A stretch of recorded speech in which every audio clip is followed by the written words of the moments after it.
Hey guys, and welcome to another GameXplain discussion. I'm your host, Andre Seegers, and today we're joined by Tom Arnold to discuss the confirmation that Cranky Kong is in fact the fourth playable character in Donkey Kong Country Tropical Freeze. So let's get started. Alright Tom, so as we just saw on the VGA, or VGX I think they're calling it now, Spike's Video Game Awards, Nintendo just confirmed that Reggie just confirmed Reggie is alive. that Reggie is a fourth playable character. That would be something. So yeah, they just confirmed that Cranky is in fact the fourth playable character in Donkey Kong, which we basically knew because of the leaked box art a week ago, or just a few days ago, which we already had a discussion on. But it confirms in some of the ideas we had, as well as showing off a few new things about him. Now, before we get into it, though, everyone is wondering what was Nintendo going to show off, at this, at the awards, and everyone is hoping for, I think a lot of people are hoping for, maybe something related to Smash Brothers or a new game entirely. So I just want to get your gut reaction to them showing Donkey Kong. I think it's a game we're both excited for, but what did you think of it being, at the awards, being hyped up as being a big unveiling at this Video Game Awards show? The way they hyped it up, it was disappointment for me, really. I'm sure that's the way for a lot of fans, but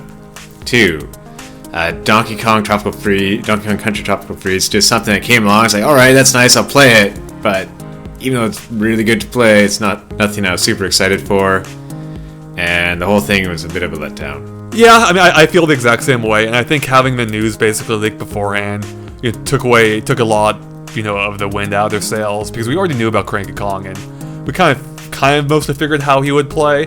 So I was hoping for something more, especially given the target demographic of the awards. I would think Nintendo would have shown something, a little bit more focused, to maybe, like an older demographic.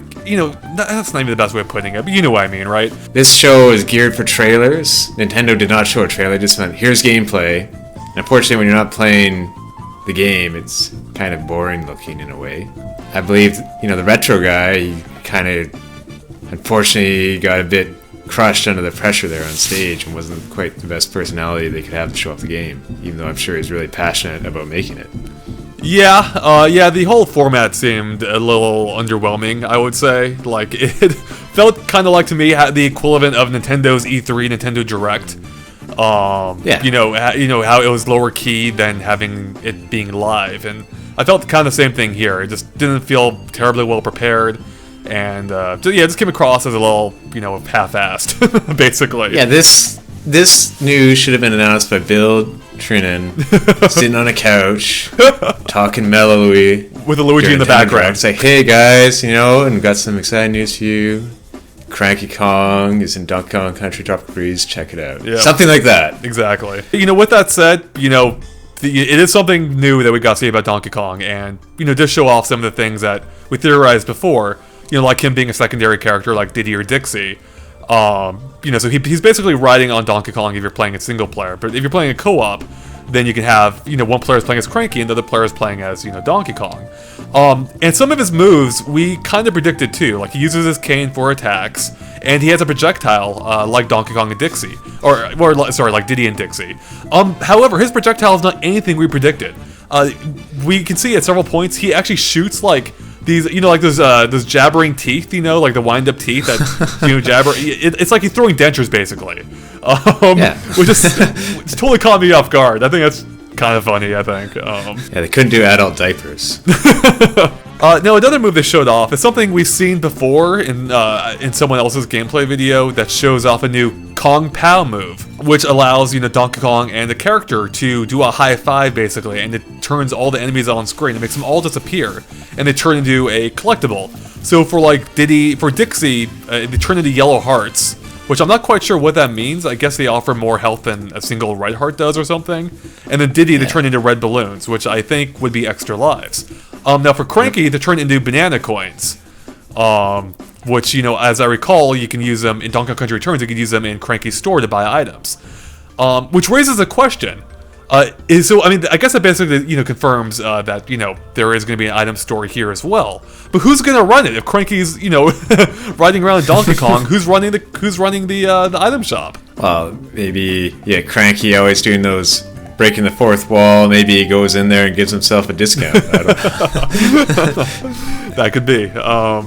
Didn't they have Something along the lines of Cranky's wife at one point in one of the games. Yeah, Wrinkly Kong. But they killed her off in Donkey Kong 64, though. Yeah, but that one doesn't count. it's yeah, and we actually they have her ghost again. And we actually mentioned that in our previous discussion. Yeah, that maybe she'd come back. Maybe they'd bring her back from the dead, just to run the item shop. Maybe he hires Funky Kong to fill in for him. You know, it's easy to do. Put Candy Kong in there. I don't know. Yeah, I mean, either of those would make a lot of sense, especially because a lot of people were expecting Funky Kong to actually be the fourth playable character. So I guess, I talked about a little bit about this with Derek, but what's your reaction to having Cranky Kong, now being confirmed in the game as being a playable character? I think it's a good addition, really. He's always been a hilarious character, and hopefully some more of that can shine through in the game during his gameplay.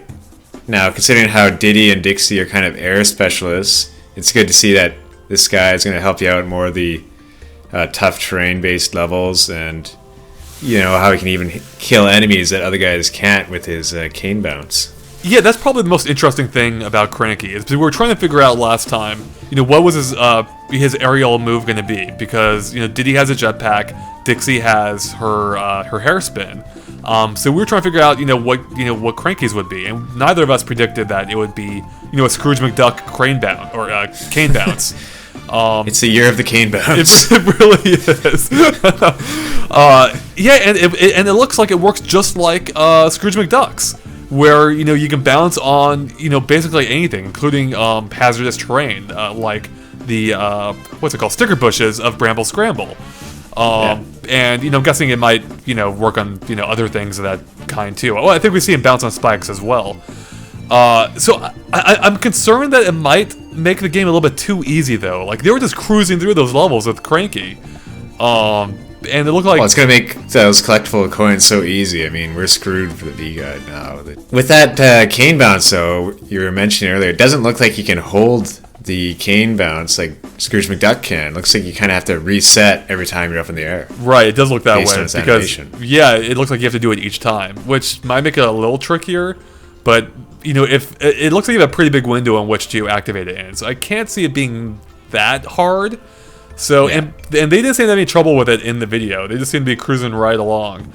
So yeah, I think it's a cool addition, but I kind of wonder if it lends some credence to one of our ideas from our last discussion, where Cranky might be more of a support type character, kind of like Nabbit in New Super Luigi U, where Nabbit was just way better than everyone else because he was invincible. And, could just basically run through everything. And while Cranky isn't invincible, that cane bounce is going to be a pretty big benefit.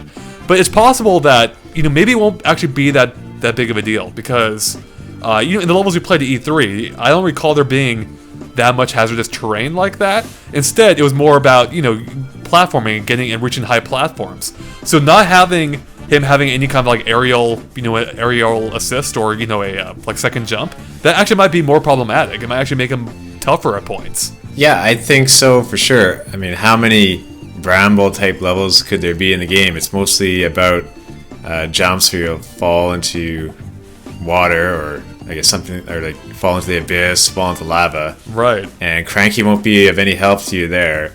And also, maybe you don't unlock him till really far into the game, so you've actually had to go through all these levels. And then if you want later, you can go back as Cranky. Yeah, that's a good point. We're not entirely sure how that's going to work yet. Yeah, that's a good point. So it is possible that maybe the characters are introduced, later on in the game aren't all available at once.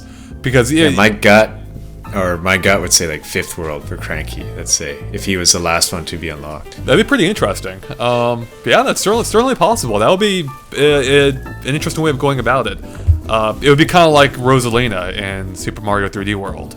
So spoilers, if you haven't played that far or haven't seen a billion links online.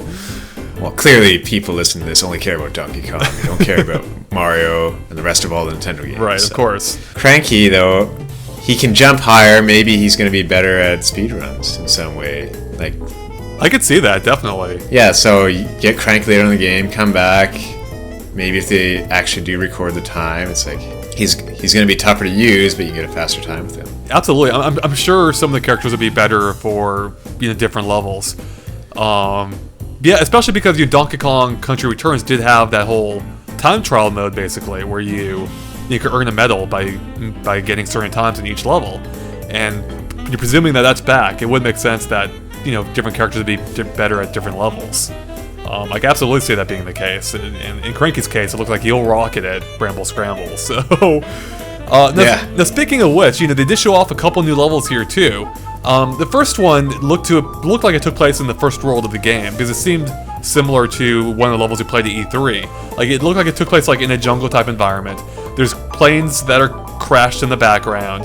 But this one seems to have a bigger focus on like water. Like you can see at several points like water in the background activating like platforms in the foreground. Oh, it definitely looks like a great environment, like pretty lush looking background, I would say. It looks like there are pieces from different war machines in the background, not the game with statues war machine, but machines used in war. But all it looks like a ton of work and details been put into it. Yeah, the attention to detail in these games always is great, and that even goes for Bramble Scramble, which is a brand new level they showed off as well. And it looks like, and the attention to detail there is awesome to me. Well, first off, I was super excited when they said it's called Bramble Scramble. That's one of my favorite levels from the Super Nintendo game.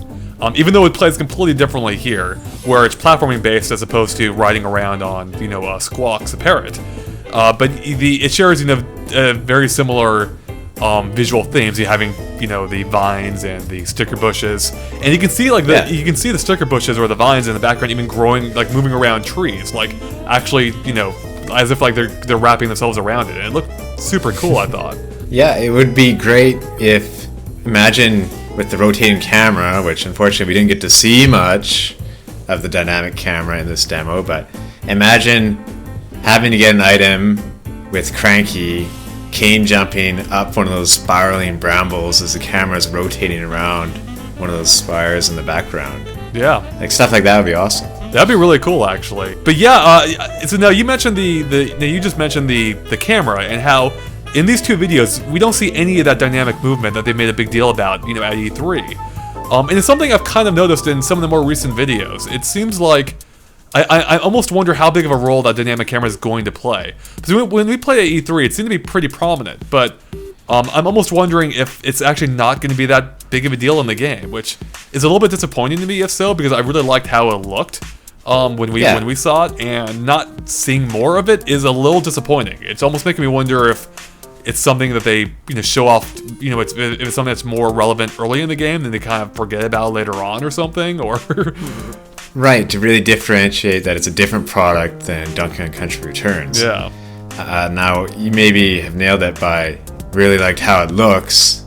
It might not actually add that much to gameplay. Like I remember one of them was cool, shooting through barrels in different areas in 3D, but a lot of it was sort of like the Sonic type, just running on rails while the camera's flying around, and maybe they realize that's takes some time to set up, so maybe there's more focus on the 2D aspects of levels, and that sort of, as you say, gets forgotten as the game goes on. That's true. It did seem, now that you mention that, yeah, it did seem like pretty much all the dynamic camera sections were literally on rails, whether you're on the minecart or shooting barrel to barrel, right? It's like a missed opportunity, really, because there could be a lot of cool gameplay things there.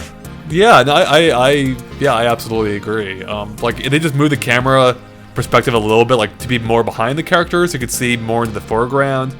Yeah, I feel like there's more they could be doing with it, and I don't know. I mean, I think it's cool that they're adding it at all. It's just a little bit weird that we haven't seen much more of it. With that said, though, I'm still stoked for this game. I loved the first Donkey Kong Country Returns, and everything we played of it so far has been really good. So It's definitely going to be a blast to play. A barrel blast to play? A barrel blast to play, yes.